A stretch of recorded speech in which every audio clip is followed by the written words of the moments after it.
This is KUGAN CASSIUS for IFL TV in association with MTK Global. We're in Philadelphia at a fight week on Friday night. Yeah, man.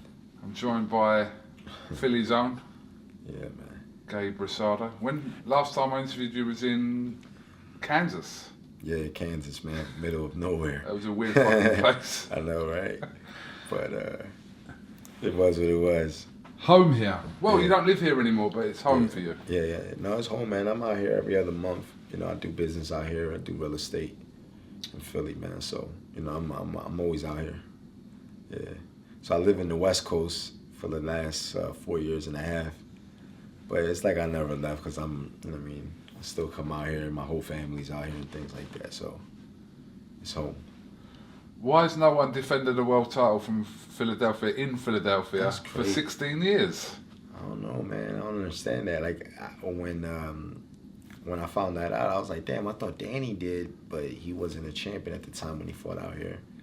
I thought Bernard had did it, but he didn't. So I'm like, I mean, it's dope, you know, bringing But I'm assuming the last person was Hopkins 16 years ago. That sounds right, doesn't it? Yeah, well, Hopkins was defending his titles in Vegas, New York, Atlantic City. Yeah. I mean, close to Philadelphia. You know, you fight in New York, that's close. You know, that's an hour train ride away. Atlantic City is, you know, pretty much like a hometown fight. It's only a 40-minute drive, but, you know, technically it's New Jersey, so it's not Philadelphia. But, you know, this is dope. This is dope, you know, bring championship boxing back to Philly. Yeah. It seems like boxing at a top level, kind of what we're seeing Friday night, hasn't even been here. Forget people defending their world titles from Philly. I'm saying as a whole. Yeah, yeah. When's the last time there was a kind of a show like this in Philadelphia? Yeah. Well, I think there was a fight like Jesse Hart had fought Zuro Ramirez for a title. Ramirez was the champion. Jesse Hart came up short, but I guess that was like the last big card out here. But you know, for a current champion, you know, Tevin, you know, defending his title out here, that's pretty dope. You know, me fighting for the WBO interim, that's gonna be exciting.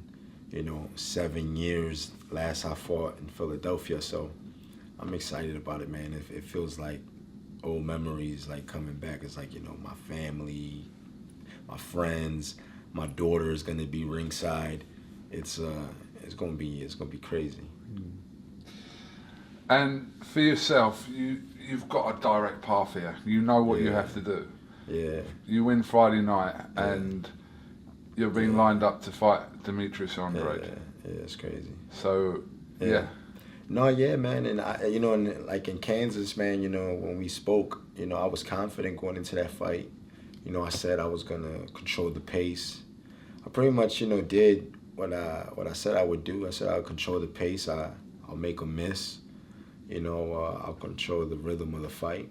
I thought I did. You know, unfortunately, the judges in Kansas had it a draw, but you know, commentators on the Zone and Eddie and many of the media and the fans had me winning the fight, period. So that's what puts me in a situation now to fight again for a situation where the winner gets to the world title, you know, WBO.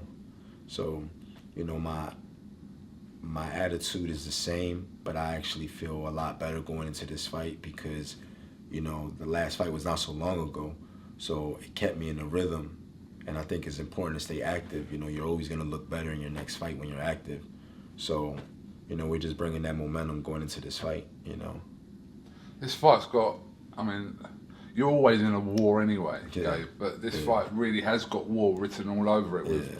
We know what Selecki is and what kind of style we all bring. So combine that with yourself, it's going to make for good viewing. Yeah, no, yeah, definitely. You know, it's a fight where I think it's definitely going to bring out my best because he's a fighter that he's active. He lets his hands go. But that right there is going to create opportunities for me to make him pay, you know. And, you know, I'm looking forward to it. I'm excited. You know, I know like today was the first time I seen him face to face in person ever, you know what I mean? And I kind of wanted to hit him today. just, you know, just getting that bug. Like, you know, he did the face off. I was like, man, I can't wait to let my hands go on this dude. You know what I'm saying? And it's not that I even have anything personal against him. It's just I want that I want that title of becoming a world champion so bad that he's standing in my way, and I want to destroy him because I want it so bad. You know what I mean? I've been close a few times, and came up short, but like this is like that moment that I felt like, yo, I have it. I'm right there, and I gotta go get it. So you're definitely gonna see a hungry fighter on Friday. I'm gonna sit on my shots. I'm gonna leave it all out there, man. I'm gonna leave it all out there, and this is my hometown. I gotta leave it all out there. Like I said, my baby, my daughter, she's gonna be at the fight ringside. I can't let my baby down. You know what I'm saying? So that's how I feel. When we spoke in Kansas, we spoke about the situation regarding Billy Joe Saunders and Demetrius Andrade. Yeah. Since then, the WBO actually put Billy Joe Saunders back in as the mandatory challenger to Andrade. A fight that he decided for his own reasons not to take. Were you surprised that he didn't take that? I was surprised. I thought he would, jump on the opportunity of regaining that, his title, which was stripped. But, only he knows what he wants to do. I guess he wants to move up in weight. That was pretty surprising, but, that's on him. It's good that he's doing it because, it opens a great opportunity for me where, the zone is filled with the middleweights. Well, it's the place to be if you want to be a middleweight. It's the place to be, exactly. So, it's just great. It's great. And obviously with Triple G now joining the platform as well. Yeah. Canelo, yourself, Jacobs. Yeah. I mean, it's pretty nuts. It's a fun time right now, man. Being a part of the zone. It's funny. It took a UK promoter to come to Philadelphia. You know what I mean, and make this happen, man. But it's dope. I dig what Eddie's doing. He's young. He understands, the business. He understands how things work. So it's fun fighting for a guy like Eddie. You know what I'm saying, under Matchroom, because he gets it. So that's dope. What's the kind of opinion about Eddie Hearn? We're used to Eddie Hearn back at home. He's kind of has a love-hate relationship with the public. Some people take to him, some people don't. Yeah. Some people will take to him, but they won't admit they're taking to him. But out here in America, it seems like, he doesn't care about pissing people off. We see the Twitter exchange with him and Steven Espinosa from Showtime the other day. Yeah. But what's kind of the view here, living out here, of Mr. Eddie Hearn? I mean, I think people more than anything like Eddie probably won't admit it. You know what I'm saying? But I dig him. You know what I'm saying? I dig him. I think he's a cool dude. You know what I'm saying? And like I said, with me and Eddie, when we talk, it's pretty much just straight up. When we make things happen, it's straight up. And he's given me, a good opportunity on this card. He had me winning the last fight. So he said, look, I thought he won the fight, so he's, he gets the shot. And, I gotta respect that. Not many promoters would do that. Mm. Yeah. And any promoter that will dab and floss in the middle of an arena, what's not to like, yeah? Yeah, it's funny, man. But, it's Eddie, man. It's Eddie. So how far where we are now, this is downtown Philly? Yeah. So where you grew up? Center City, yeah. How far is it away from here? So, I grew up in North Philadelphia. That's probably a 20-minute ride, you know what I'm saying, away from here. And it's just a whole different world. It's a whole different world from my here. A couple of my boys flew out from Los Angeles. I took them down the way to get a haircut, eat some Puerto Rican food, and they were like, what the hell? This is crazy. Because it's the Badlands. Where I'm from, they call it, the government literally calls it the Badlands. The Badlands? The Badlands, yeah. So what, are we taking that for what it is?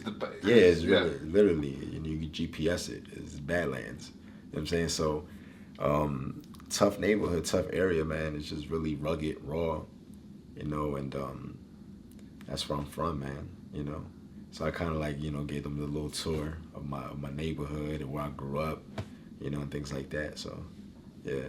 I'd like to have been on this tour. I'm not gonna lie. Yeah, I know, man. This is my first time in Philadelphia. It would have been dope.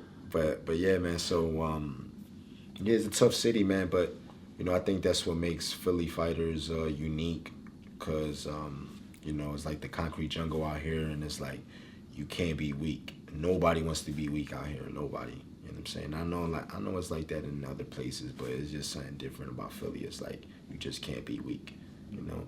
And I think that's the mentality that a Philadelphia fighter has when they go into the ring.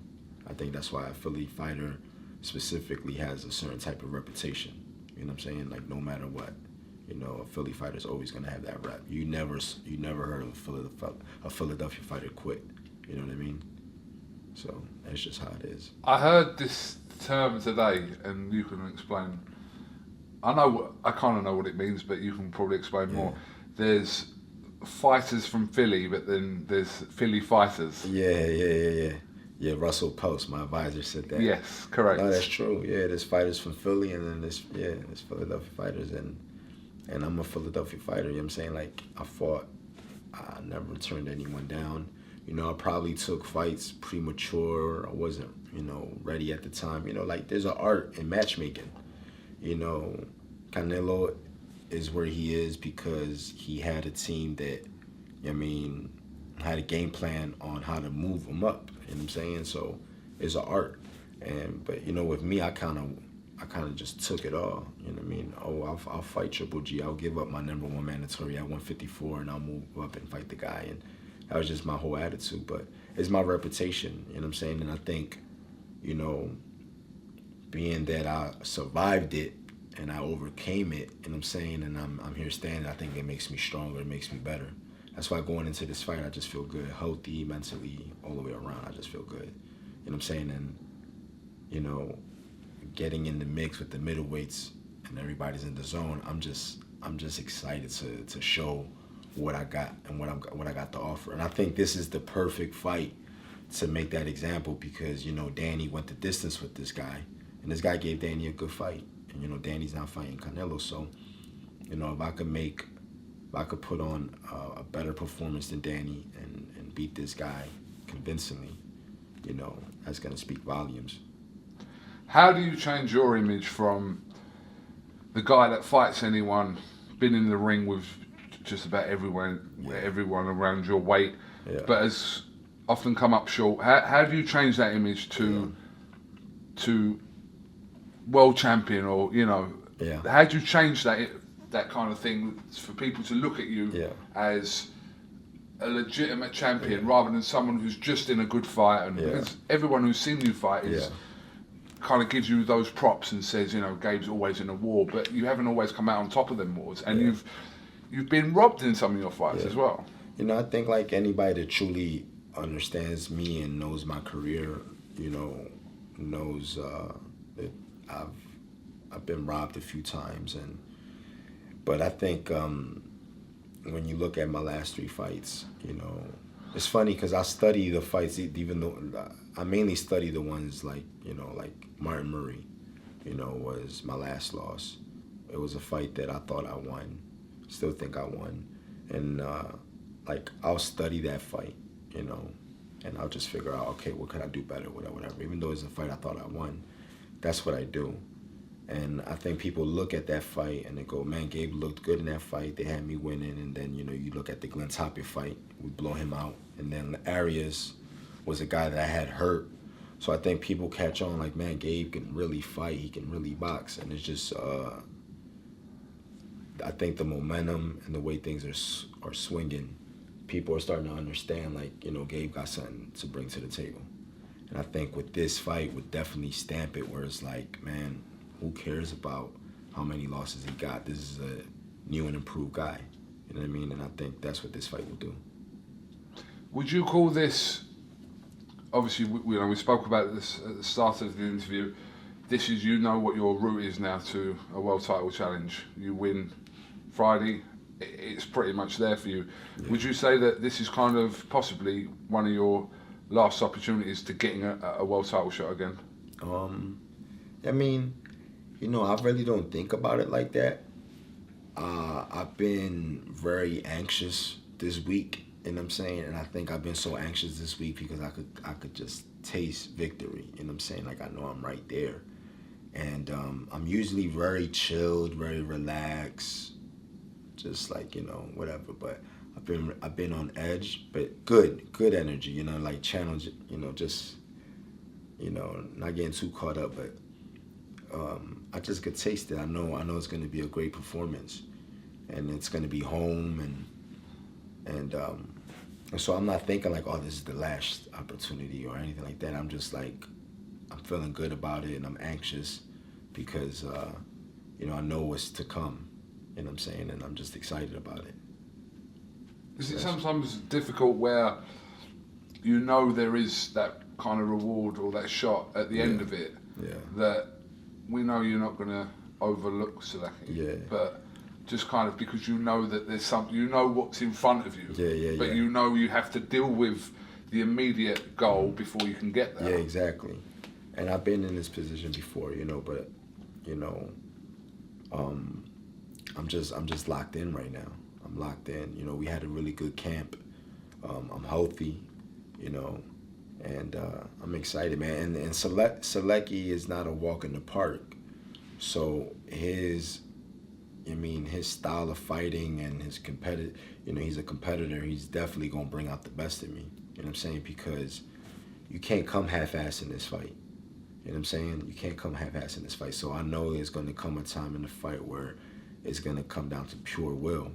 And I know he's not going to outwill me. I know he won't. You know what I'm saying? He's not going to outwill me in my backyard, in front of my daughter, in front of my parents. It's not happening. You understand? So I think that's why I'm so anxious, because I know it's going to be one of those good performances. You know what I'm saying? Because I have to. I mean, I can't come up short. It's just not happening. So that's just how I feel. There's a few good fights on this card. Obviously, the Hank and Sparrow, them two today was quite entertaining to watch, as well as Tevin and John O'Carroll. So just take your pick from which could end up being fight of the night. Yeah, it's a good card. You know, Sparrow and Hank, I mean, that's like a good Philadelphia brawl right there.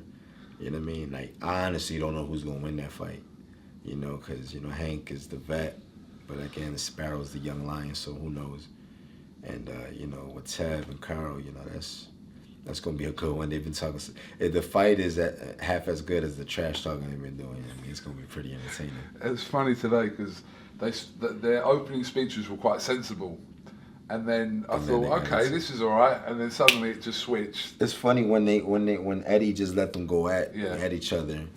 Like, I kind of looked at Katie and I laughed and I said, I feel like my parents are arguing right now. And I'm just like, I just gotta sit down here quiet and listen to this. And I was you know when you go around to your friend's house and they're arguing with their girl and you're like, do I stay? You just gotta stay quiet there and just sit and listen. So, I mean, it was pretty funny, man. But it got to a point where I was like, man, like, should I just get up and walk down? Like these guys are never gonna stop. But it's funny, man. You know what I'm saying? You know, but it's gonna be a good fight. And you know, I think Tev, man, Tev been active, man, and I think activity is the #1 key to staying on your game and staying sharp. So, you know, it's gonna be tough to beat. It's gonna be hard for Carol to beat Tev, just because, you know, he's been active. You know. Just your opinion on a couple of fights, really. What did you watch the fight between Chris Eubank Jr. and James DeGale? Did you see that fight? I missed that. No. Yeah, missed that fight. You follow the UK scene a lot? No, I do. I do watch the fights, but that fight started at a different time frame. So I probably was sleeping or something when that fight was on. But it's funny because I was upset when I missed it, man. Because once I saw the outcome on Instagram, I was like, oh, damn, I missed that fight. I mean, so, but You rate Eubank Jr.? From what you've seen of Eubank Jr., do you rate him? I mean, Eubank's a solid guy. You know what I'm saying? I think he loads up a lot, things like that. You know what I mean? But, you know, I think he caught Gil at the end. You know what I'm saying? Like, the Gil's not the same guy, you know, he once was when he fought Bondo Jack or anything like that. You know what I'm saying? So, yeah, so I think he caught the Gil at the right time. You know what I mean? and the girl retired, and you know, he done good for himself, champion, Olympian, and he's made good money. So you know, he don't got nothing to, you know, hang his head low. You know, he retired gracefully, so that was good. And May the 4th, what's your thoughts? I give the slight edge to Canelo. I mean, I think Danny's a good fighter. I mean, I think he's smart, he's skillful, but I give the slight edge to Canelo. You know what I'm saying? And it's going to be tough to beat Canelo on the scorecards. You know what I'm saying? So, do I see him knocking out Canelo? I don't. You know what I'm saying? Canelo took G's best shots, never even buckled. So Jacobs give Triple G a good fight. Yeah, he did. But I just don't see him winning on the scorecards. That's going to be real tough. You know what I'm saying? So, Cinco de Mayo in Vegas, it's going to be a Canelo crowd. Anything Canelo does, the crowd's going to go nuts. Definitely influences the judges. So I think in order for Jacobs to win, he has to get a knockout. That's just how I see it. You got to knock out Canelo. You're not going to get a decision. You know what I mean? So, I mean, if I put my money on it, I'm putting my money on the decision by Canelo. Or, I mean, you know, Danny lately been his chin's been a little suspect. So who knows? Interesting times in the middleweight division, that's for sure. But like I said, it's all seems to be happening on the zone. So yeah. You're at the right place. Exactly, man. So yeah, that's exactly why I'm excited, man, because I know what's to come. But I'm not looking, you know, I'm not looking far ahead. I'm excited, man. I'm really excited about Friday. It's like, I think you're gonna see what Philly fans are all about. You know, I got a big fan base that's coming. You know, so it's gonna be lit. It's gonna be dope. Looking forward to it. Gabe Rosado, thank you very much for talking Thanks, to man. IFL TV.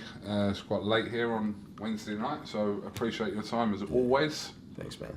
And yeah, see you at the weigh-in tomorrow, and then Yeah, for sure, Friday man. night it's on. Yeah, it is. It's on, man. It's gonna be dope. Thank you very much. Okay. Gabe, I didn't know it was yeah, a just fight. before we Yeah. just finish, yeah, the WBO ordered Sergey Kovalev to defend his title against the UK's Anthony Yarde, and I didn't know that you'd actually sparred Anthony Yarde as well. I sparred him a few times. So like, first time I sparred him was about nearly 5 years ago. So I was actually in London just on vacation, and Oh, you was on vacation? yeah, I was on vacation, but I Yeah. took my gear. Right, I took my gear. Yeah, I said, yeah. you know, that's what Philly fighters do. Yeah. We take our gear because you never know. Yeah. So I took my gear. I said, man, I'll probably, you know, who knows? I'll probably end up finding the gym, spar somebody. And I got the bug. I got the Peacock itch. Gym, yeah? Yeah, I went to Peacock Gym. Yeah.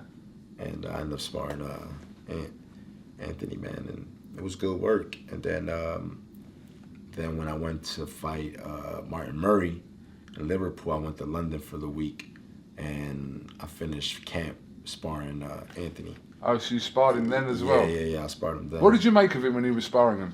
What did you think of him? Big dude, very athletic for his size, very strong. You know what I'm saying, and he got good speed for his size. You know, usually a guy that big isn't as quick as he is, but he's quick. He's a quick dude. Yeah. Huge for the weight as well. Yeah, he's pretty big. I mean, but we had good work. It was the sparring was like, you know, more of like a chess match. I mean, it wasn't like a brawl or anything like that. It was just more of a chess match, you know, moving, boxing, countering type of session. But he's quick. He's a quick guy. What do you rate his chances against Kovalev? Kovalev, that's definitely you're definitely gonna see what he's made of. You know, obviously he's been blowing out, you know, everyone they put in front of him. You know, he can pack a punch, but you know, Kovalev is a vet. You know what I'm saying? And Kovalev won his last fight, which I thought he would lose. You know what I mean? Because he got beat so bad the first time. So you know, it's a great test for Anthony, man. You know, if he wins that fight, man, then that's big. Something big. I'm definitely rooting for him. You know what I'm saying? I'm definitely rooting for him. You know, we follow each other, and I mean, we stay connected through Instagram and stuff like that, man. So I'm definitely rooting for him. Yeah. Huge opportunity, and yeah, if a deal's not done, I think within the next 30 days it will go to purse bid. So we'll see what happens. But for sure. For sure. And if that fight happens, is it happening in the UK or? That I don't know. Obviously, we'd love to see that fight from a UK perspective. We'd love for Kovalev to come over here, but obviously, probably the chances are that Anthony has to travel to the US. I think Anthony has a good chance with his movement in boxing. You know, you definitely want to take something from the Andre Ward fight as far as Andre boxing, moving, being slick, countering, and I think he has that. He has those attributes, so you definitely want to use that. I think if he gets in there and tries to brawl with Kovalev, then that'll favor Kovalev. So my advice to him would be, study Andre Ward and, definitely use that jab. You know what I'm saying? Keep Kovalev off balance. Yeah. Okay, well, I'm going to wrap this up for the second time now. I just wanted your thoughts on that. Gabe, thank you very much, and we'll catch up with you over the weekend. No doubt.